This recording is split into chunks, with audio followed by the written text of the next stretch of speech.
primeira coisa que eu queria falar é sobre a impressão que as pessoas geralmente têm sobre os designs, né? Geralmente, quando entram designers no projeto, principalmente nessa parte de tecnologia, as pessoas pensam que o designer vai ser o cara da telinha, que vai fazer a telinha, que vai colorir o wireframe e não é bem isso, né? Tipo, o significado de design é a concepção de um produto. Pode ser uma máquina, um utensílio, um mobiliário, uma embalagem, uma publicação. No nosso contexto de uma empresa de tecnologia, pode ser um site, um aplicativo, um sistema.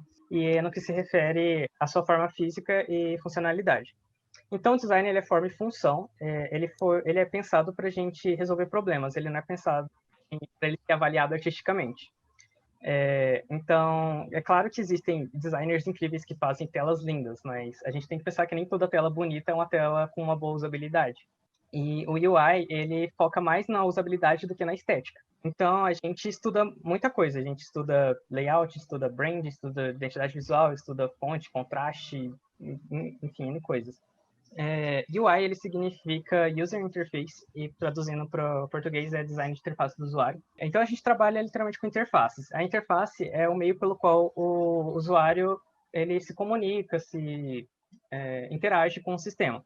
E como o Léo tinha falado no talk dele sobre o UX designer ele está mais ligado à pesquisa e à experiência do usuário. Então é ele que vai entender as dores do usuário, ele que vai planejar uma solução e vai passar isso para o UI designer em forma de wireframe. E o UI designer tem que traduzir tudo que o UX fez para passar para o usuário em forma de uma interface. Então, tudo que vocês veem na tela tem todo um estudo por trás e é tudo pensado na experiência do usuário, até porque o UI ele está dentro do UX. E dentro desses estudos a gente consegue encontrar algumas heurísticas, tem várias heurísticas, mas a gente trouxe aqui as 10 heurísticas de Nielsen, que são as mais famosas, as mais populares. E lembrando que essas heurísticas elas resolvem quase todos os problemas, mas não resolvem todos. A Madu vai falar um pouco sobre elas. Então, são as heurísticas de Jacob Nielsen e Rolf Molley, e eles são cientistas da computação, que eles tratam da interação humano-computador. E para vocês entenderem o contexto, é que no começo, né, quando o computador começou a ficar mais popular e tudo mais, era muito difícil, porque só especialistas usavam, tipo, antes disso. Então, era muito complicado. Então, eles queriam, né, deixar isso mais fácil, mais simples. Então, heurística vem de eureka, que é uma palavra grega, e aí significa inspeção e descoberta. E foi exatamente isso que eles fizeram. Eles viram, eles prestavam atenção em tudo que estava acontecendo, eles estudavam, eles faziam testes. Então, todas essas leis, essas heurísticas que vocês vão ver, elas são são coisas que eles estudaram e que eles viram que realmente funciona assim. É como as pessoas funcionam, é como as pessoas interagem com a interface. Ok, a primeira heurística é sobre visibilidade do status do sistema, que fala sobre você poder ver e entender tudo o que está acontecendo, ver tudo com muita clareza, o que está acontecendo ali na interface. Para o usuário ele não se sentir perdido, para o usuário ele não ficar confuso com o que está acontecendo. Então, um exemplo disso é essa de quando você está assistindo um vídeo numa playlist. Só a tela do vídeo já te deixa muito claras as coisas. Você passa ali o cursor em cima dela, ela mostra onde você está do vídeo, ela mostra que você está pausado, ela mostra que você pode ir no caso não no arrange, mas tipo, ele te dá várias opções do que está acontecendo. E ele te mostra o que está acontecendo. E quando você está numa playlist, ele mostra exatamente onde você está, qual o vídeo que está passando naquele momento, qual que vai vir depois. Ele te dá toda essa liberdade, ele te mostra tudo que está acontecendo mesmo. E aí, quando você vai colocar alguma coisa, você vai uploadar em algum dos aplicativos do Google. Aí ele segue mostrando o que você está fazendo. Você quer colocar músicas lá? Então ele está mostrando que uma já foi. Ou ele vai mostrar as que já foram, a que está fazendo naquele momento e as que faltam. E ele ainda coloca ali um tempo para você, de quanto tempo ele vai levar para fazer isso. No Trello, ele deixa tudo muito claro. O que você já fez, o que você não fez, e ele ainda mostra para você, por meio de uma barra com uma porcentagem, o quanto ali ele fornece outra visualização daquilo ali ainda. A segunda heurística é a compatibilidade entre o sistema e o mundo real. Essa heurística ela fala sobre a gente fazer a interface orientada ao usuário e não ao sistema. Por exemplo, vamos supor que a gente faça um aplicativo jurídico. e a gente use termos jurídicos nele. Se for apenas advogados que usarem esse aplicativo, tudo bem. Agora, se tiver algum usuário comum entre esses usuários, esse aplicativo tem que ser adaptado para que todos eles consigam usar ele de uma forma mais fluida e entender. Uma outra forma da gente ver isso é ali no esquerdo, que tem uma bússola. Quando a gente pega alguma coisa da vida real, que o usuário já está familiarizado e traz para dentro da aplicação. Ali a gente tem uma bússola real, tem a bússola do iOS. A bússola do iOS é completamente igual à bússola real, a única diferença é que ela está replicada dentro do sistema, mas ela funciona da mesma maneira. Ali no canto direito, a gente tem a tela de selecionar assentos do aplicativo do Cinemark. Aqui, o Cinemark ele traz uma representação do cinema real que eu conheço, então ele traz a tela, a gente consegue ver ali onde está a tela, consegue ver os assentos disponíveis. Inclusive, os assentos têm uma certa distância aqui por conta do coronavírus, então eles já bloquearam os assentos que você não pode sentar. Você consegue ver os assentos que são para deficientes, enfim. Para vocês verem o quanto isso é importante, imagine se vocês selecionassem a sala só colocando a letra da fileira e o número da coluna. A não ser que você seja um especialista em cinema, você nunca ia saber com exatidão aonde você vai sentar, colocando essas duas informações. Então, o Cinemark traz literalmente a visão do cinema para você ver e colocar onde você quer sentar.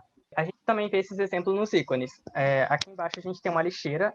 A lixeira do mundo real também funciona como uma lixeira nas interfaces, né?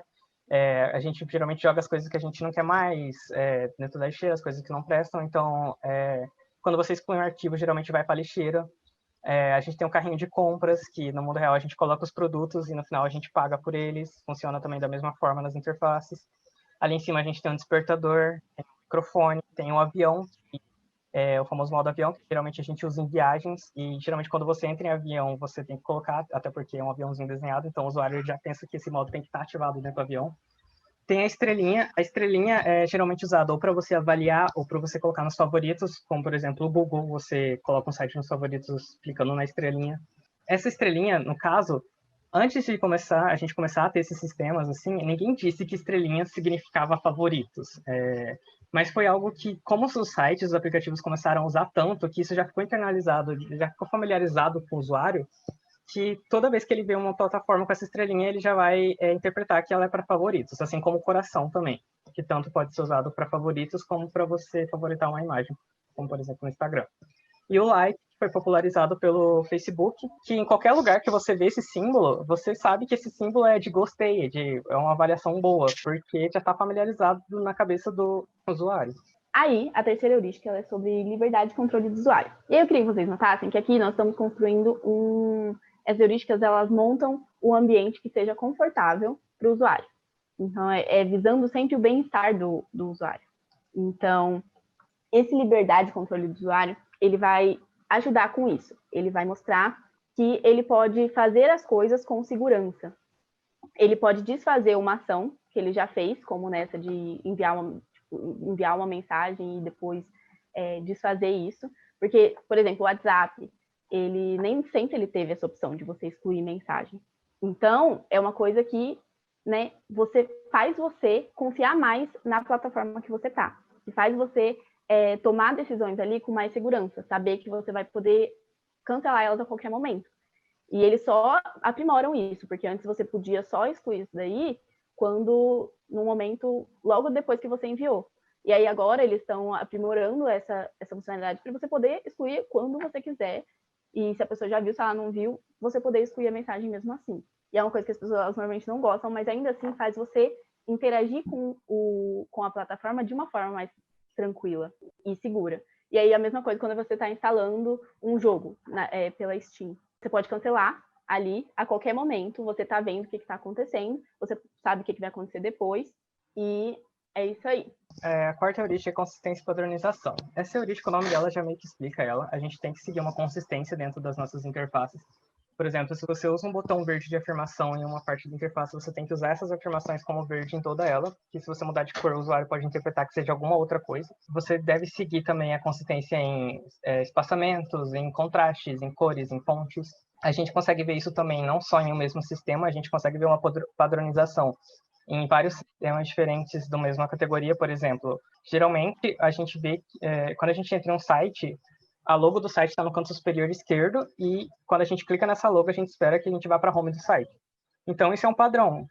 O usuário já está familiarizado com isso e é mais fácil para ele. Quando ele entrar em um site diferente, ele sabe que isso vai acontecer quando ele clicar na logo que está no canto superior esquerdo. E aí agora sobre prevenção de erro. Idealmente, as interfaces elas não precisam de mensagem de erro porque elas têm que ser capazes de prevenir que os erros aconteçam. Isso no cenário ideal. Então o designer ele precisa assumir que o usuário ele vai errar.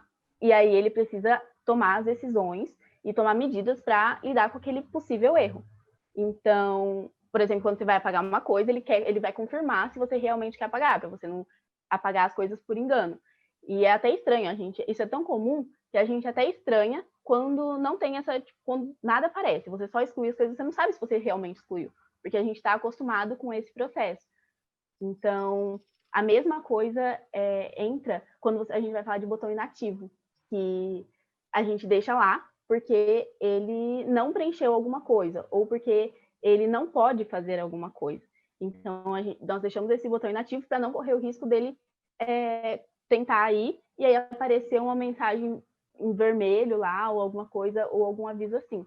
Então, a gente está prevenindo que ele vai errar. Aí, ali no canto, tem o canto do wall, né? Que tá quando você vai criar uma partida, ele fica ali onde está aquele carregamento. E esse carregamento, essa barra, ela aparece quando precisa atualizar.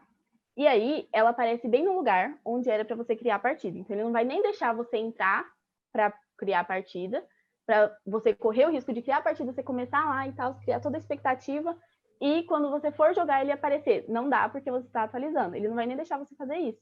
Então, ele mostra ali que está atualizando, e você sabe que assim que acabar, você vai poder criar a partida, porque o botão vai ficar disponível novamente. Quando você você escreve em anexo no Gmail, e aí e você não anexa nada. E aí você normalmente vai tentar enviar, e ele aparece esse aviso de que você esqueceu de colocar o que você escreveu em anexo e esqueceu de anexar. Ele vai avisar isso daí para você se você quer enviar mesmo assim.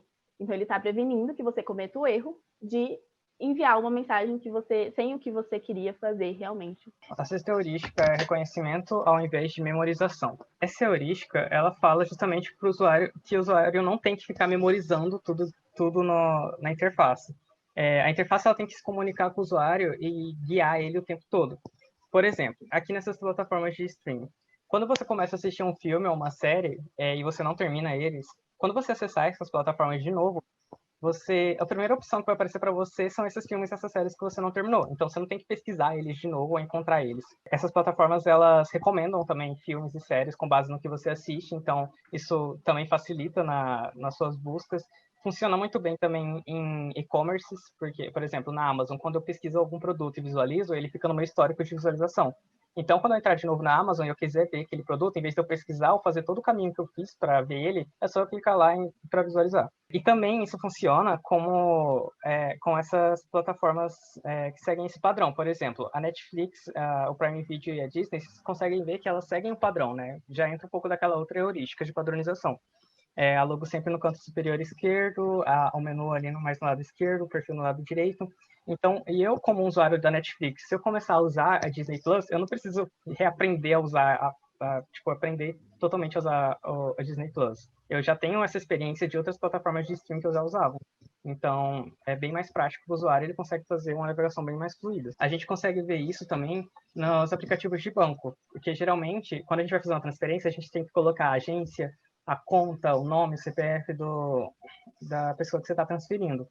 E quando você faz uma transferência, essa transferência fica no seu histórico de transferências. Então, caso você precise fazer outra transferência para essa pessoa, é só você acessar no histórico que já vai estar tudo lá certinho.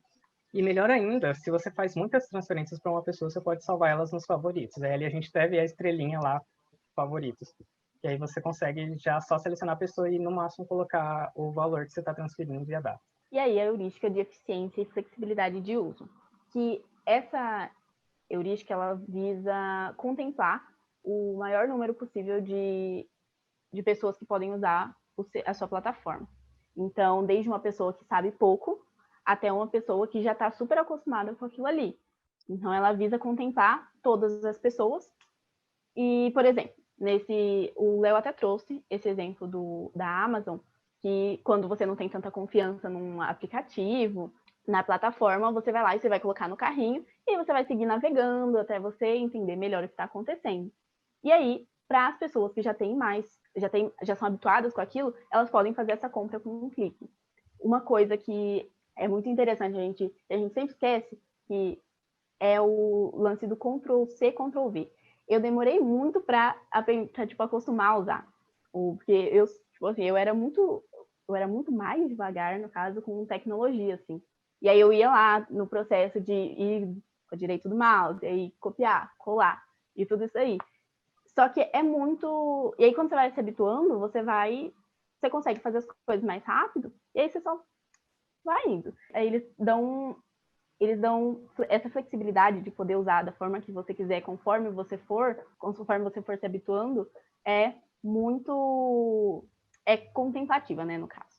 E aí a mesma coisa para o Trello, que quando você quer entrar num card, você pode você aperta nele e aperta o espaço e você ingressa no card Só assim. passa o mouse E em aí cima e você tem aperta essa o opção espaço. mais rápida, isso. E aí você tem essa opção mais rápida e você tem a opção de ir lá e clicar no ingressar e tal, que era o que eu fazia até ontem, quando o João me falou dessa funcionalidade. Aí, a mesma coisa com quando você vai pesquisar alguma coisa, você pode pesquisar normalmente, e se você já está mais habituado ali com aquele ambiente, você vai lá e você pode pesquisar para achar exatamente o que você quer, que é a pesquisa mais apurada. Essa heurística, ela é você deixar o sistema simples o suficiente para quem não tem experiência, mas também prático para quem já tem. Então, a gente tem uns atalhos para quem tem mais experiência, tipo no Photoshop. Eu não uso muito Photoshop, então eu sempre uso as opções, mas a Amador acredito que ela use mais, então ela sempre usa os atalhos. Então é bem mais prático para ela do que para mim. A oitava heurística, estética e minimalismo. Essa heurística, ela fala sobre a gente colocar só o necessário para o usuário naquela tela, naquela interface. Então, é o famoso menos é mais. A gente não pode ter uma tela com muita informação, fica poluído, fica confuso, e a gente também não pode ter uma tela que falta informação. Aqui na tela do Google é um ótimo exemplo. O único campo de texto que a gente vê aqui é o campo da pesquisa, e ele está bem centralizado, então é o foco da tela realmente. Ali embaixo a gente consegue ver os sites mais acessados pela gente, que já entra naquela outra heurística, e tudo que tem aqui nessa tela é no máximo que eu posso usar. Não tem nada que eu não precise aqui dentro. Outro exemplo é o aplicativo do Behance. O Behance ele é uma rede social que é de design. Tipo, as pessoas colocam os portfólios dela geralmente nessas redes sociais. Como ele é uma rede social de design, você pode ver que as imagens dos projetos são bem grandes. Então, o foco maior é nas artes em si. E embaixo a gente tem o nome do projeto e o autor dele. E isso já é o suficiente, não precisa de número de likes nem nada. Quando você abre um projeto, você consegue ver ali em cima uma barra branca, né? Com o nome do projeto, o nome da pessoa, a opção de seguir. E ali embaixo a gente consegue ver as opções de adicionar a pessoa, de compartilhar ou de salvar. E também a opção de like. Só que quando você vai rolando para baixo, você vai vendo o projeto mais, a barra de cima some e aquelas opções ali no canto esquerdo também somem. Porque a pessoa quer tanto ver o projeto que o foco mais fica só no projeto a partir do momento que ela rola para baixo. E o máximo que ela pode fazer é dar um like, porque ela realmente pode estar gostando do projeto. O resto já não é tão necessário assim. A nona heurística é sobre reconhecimento de erro. Porque, lembrando o que eu disse antes, que é que o ideal é não ter erro, só que não dá para evitar todos os erros. Então, a gente pode prever eles e tomar ações para tipo, tornar aquilo ali mais confortável, não ser um susto e não ser um transtorno muito grande, que vai fazer a gente fechar e parar de usar a plataforma. Então, para essa heurística, são 3 passos, que é identificar, diagnosticar e corrigir. Então, esse é normalmente assim que a gente lida com erro. A gente mostra para o usuário o que aconteceu, fala, né, para ele, por exemplo, nesse exemplo do Airbnb, ele fala, ups, errou.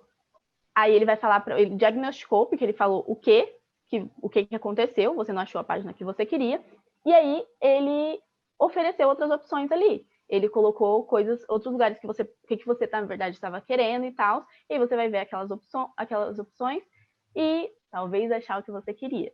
Então, ele identificou, diagnosticou e corrigiu aquilo ali. A mesma coisa quando você vai fazer um login e ele fica vermelho ali e ele avisa para você o que aconteceu. Então, não foi possível encontrar sua conta do Google. Então, você sabe ali, você sabe onde você tem que arrumar. Então, não dá para evitar os erros, mas você pode fazer ser um processo menos traumático para o usuário errar. E a última heurística, mas não menos importante, né, é a ajuda e documentação. Essa heurística fala sobre você ter uma documentação na sua interface para o usuário conseguir tirar as dúvidas dele. Um bom designer, ele evita que o usuário tenha que acessar essas opções de ajuda, mas é sempre bom ter, porque a gente não pode prevenir tudo. Então, a gente estava precisando até de uma tela dessa e o Adobe XD me deu essa tela, né? Porque há 2 dias atrás eu estava com problemas para compartilhar o link, atualizar, na verdade, o link de um projeto. E ele ficava dando esse erro aqui na esquerda, né? Ele falava, ocorreu um erro, criei outro link. Ele já me dava uma solução possível, que era criar outro link. Eu tentei fazer, deu o mesmo erro. E aí a única opção que eu tinha era clicar em Saiba Mais. Quando eu cliquei em Saiba Mais, ele abriu uma tela no navegador com essa documentação, com um FAQ de perguntas, com vários tópicos relacionados a problemas que pode acontecer. Lá mais para baixo tinha a opção de você entrar em contato com a Adobe. Então, é sempre bom você ter isso para o usuário ter algum lugar para recorrer, caso ele não encontre em algum outro lugar da internet, no famoso Google, por exemplo. E essas foram as 10 heurísticas, gente. Espero que vocês tenham gostado do talk, é o primeiro talk da gente, então. Mas foi isso. Obrigado.